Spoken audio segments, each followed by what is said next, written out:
السلام علیکم ورحمۃ اللہ تعالی وبرکاتہ۔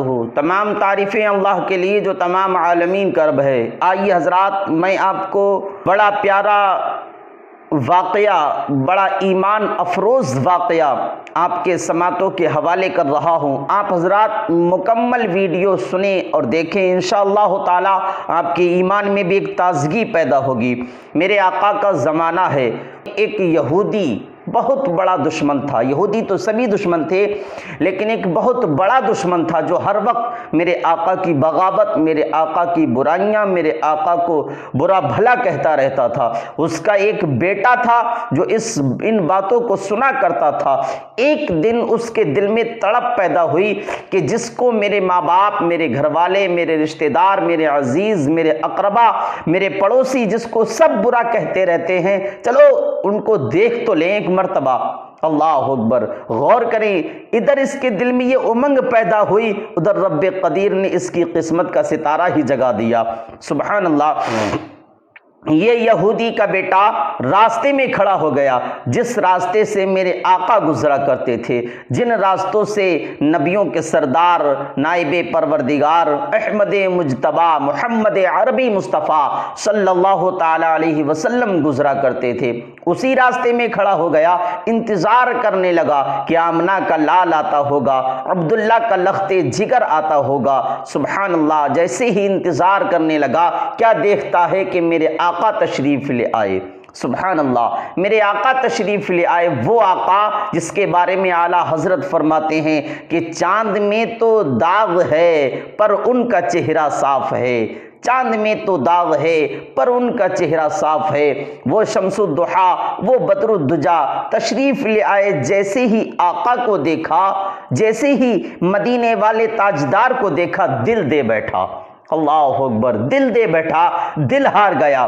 اب یہ شخص گھر واپس آتا، یہ جوان گھر واپس آیا، لیکن بے قراری بڑھنے لگی، بے چینی اور بڑھنے لگی۔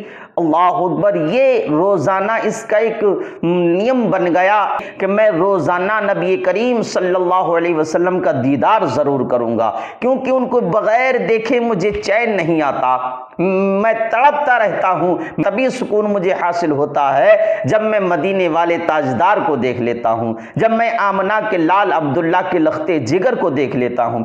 اب یہ جوان روزانہ مسجد نبوی کے پاس پہنچتا، میرے آقا کا دیدار کرتا اور چلا آتا۔ اللہ اکبر، کچھ دنوں کے بعد یہ بیمار پڑ گیا، اس کی طبیعت علیل ہو گئی۔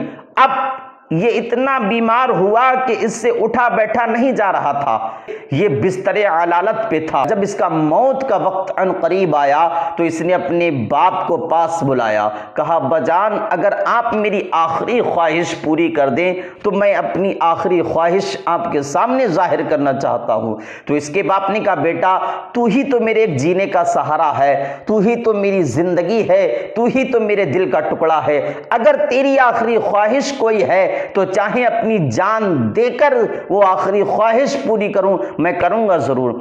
اب اس نوجوان نے جو جملہ کہا وہ سنیں، اے ابا جان میں مدینے کے آقا کو دیکھنا چاہتا ہوں، میں آمنہ کے لال کو دیکھنا چاہتا ہوں، میں عبداللہ کے لخت جگر کو دیکھنا چاہتا ہوں، میری یہ خواہش پوری کر دیجئے۔ اللہ اکبر، یہودی بڑا حیرت زدہ ہوا، حیرت میں پڑ گیا کہ آخرکار یہ معاملہ کیا ہوا، ہمارے گھر میں تو ہمیشہ ان کی برائیاں ہوتی تھیں، لیکن میرا بیٹا کیسے ان کو دل دے بیٹھا، میرے بیٹے نے اپنی دل میں ان کے محبت کا چراغ کیسے روشن کر لیا۔ اللہ اکبر، تو بیٹے سے کہا بیٹا یہ بھی منظر، یہ بھی آپ کی آخری خواہش میری جان کی دشمن ہی ہے، کیونکہ جب میں آپ کی آخری خواہش پوری کروں گا تو پورا سماج میرا دشمن بن جائے گا، میرے گھر والے، میرے رشتہ دار، میرے عزیز و اقربا، لیکن جب تمہاری یہ آخری خواہش ہے تو اس کو پورا ضرور کیا جائے گا۔ اللہ اکبر، اب یہ یہودی پہنچتا ہے مسجد نبوی کے قریب، آقا کو بلایا، یا رسول اللہ آپ ذرا تشریف لائیے۔ آقا کریم صلی اللہ علیہ وسلم باہر تشریف لائے، لانے کے بعد کہا کیا بات ہے؟ یا رسول اللہ آپ کی محبت میں میرا بیٹا جل رہا ہے، اللہ اکبر، میرا بیٹا تڑپ رہا ہے، مچل رہا ہے، وہ آخری سانسیں لے رہا ہے، لیکن اس کی ایک ہی خواہش ہے کہ میں اپنے آقا کا دیدار کر لوں، میں جناب محمد رسول اللہ کا دیدار کر لوں، آپ اس کی یہ خواہش پوری کر دیجئے۔ اللہ اکبر۔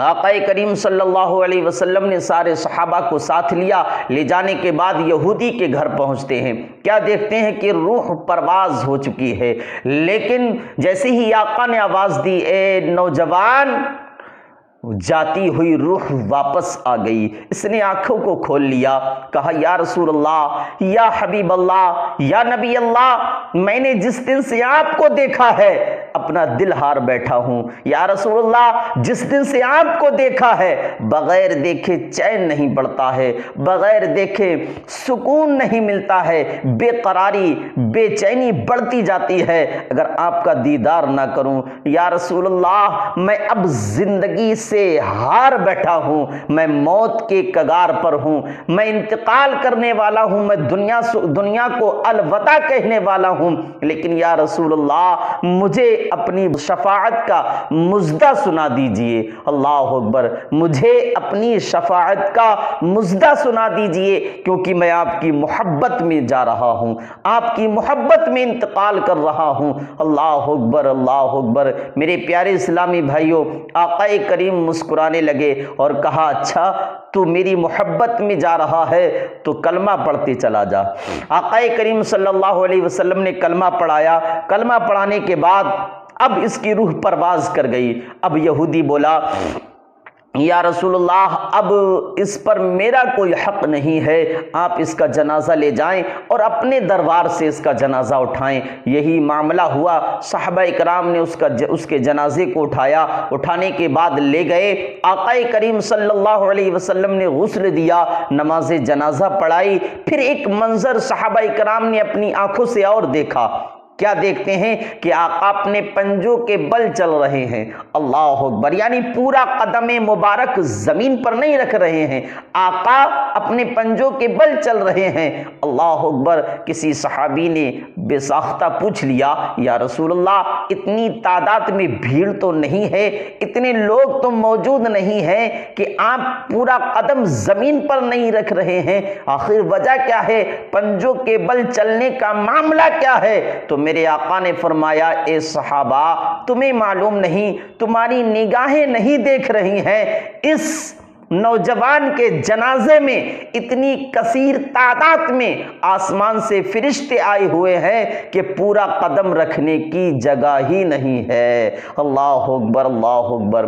میرے پیارے اسلامی بھائیوں، میرے پیارے آقا کے پیارے پیارے دیوانوں، ذرا سوچو تو صحیح، جب ایک یہودی کا بیٹا آقا کی محبت میں اپنی زندگی فنا کر دیتا ہے، تب اللہ اس کو یہ مقام عطا فرماتا ہے کہ اس کے جنازے میں بے شمار فرشتوں کو شامل کر دیتا ہے۔ تو ہم تو نبی کا کلمہ پڑھنے والے ہیں، ہم تو نبی سے محبت کرنے والے ہیں، ہم تو نبی سے عقیدت رکھنے والے ہیں۔ اگر ہم نبی کی سنتوں پر عمل کریں گے، نبی کے طریقے پر چلیں گے، نبی کی بتائی ہوئی باتوں پر عمل کر لیں گے، ان کی باتوں کو اپنی زندگی میں شامل کر لیں گے اور اسی طریقے سے اپنی زندگی گزاریں گے، تو انشاءاللہ تعالی ہمیں جنت میں جانے سے پھر رضوان بھی نہیں روک سکتا، جنت کا دروغہ بھی نہیں روک سکتا۔ تو میرے پیارے اسلامی بھائیوں، میرے پیارے آقا کے پیارے پیارے دیوانوں، نبی کی شریعت کو مضبوطی سے تھام لو، نبی کی باتوں کو مضبوطی سے پکڑ لو اور ان پر چلنے کی کوشش کرو۔ پھر میرے آقا جب قبر میں اس کے جنازے کو اتارنے لگے تو صحابہ کرام نے ایک منظر اور دیکھا کہ ابھی جب میرے آقا قبر میں تشریف لے گئے تھے تو پسینہ نہیں تھا، لیکن جیسے ہی قبر میں گئے تو آپ پسینے میں شرابور ہو گئے، آپ کا کرتہ مبارک پسینے میں بھیگ گیا اور میرے آقا مسکرا رہے تھے۔ جب قبر سے باہر آئے، تختے لگا دیے، قبر کو بند کر دیا، پھر صحابہ نے عرض کیا یا رسول اللہ آخر معاملہ کیا تھا؟ جب آپ قبر میں تشریف لے گئے تھے تو آپ کو پسینہ مبارک نہیں آیا تھا، باہر جب تشریف لائے تو آپ کا کرتا مبارک پسینے میں شرابور ہو گیا، بھیگ گیا۔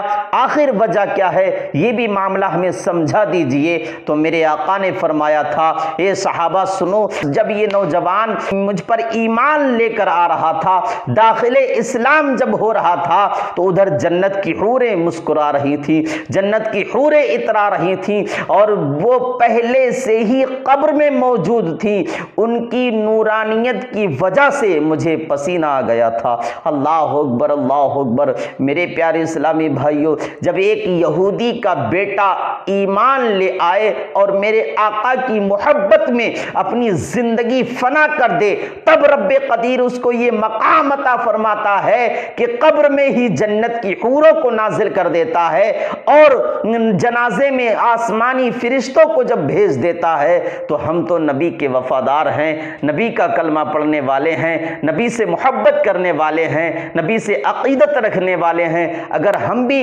نبی کی سنتوں کو اپنی زندگی میں شامل کر اگر زندگی بسر کریں گے تو انشاءاللہ تعالی ہم دنیا میں بھی سرخروئی حاصل کر لیں گے، اور کل قیامت کے دن بھی کامیابی کا تاج ہمارے سروں پر رکھا ہوگا۔ اللہ سے دعا ہے مولا ہم سب کو نیک عمل کی توفیق عطا فرمائے، اور اپنے آقا کی محبت میں زندگی اور آقا کی محبت میں موت عطا فرمائے۔ استغفر اللہ ربی من کل ذنب واتوب الیہ۔ السلام علیکم ورحمۃ اللہ تعالی وبرکاتہ۔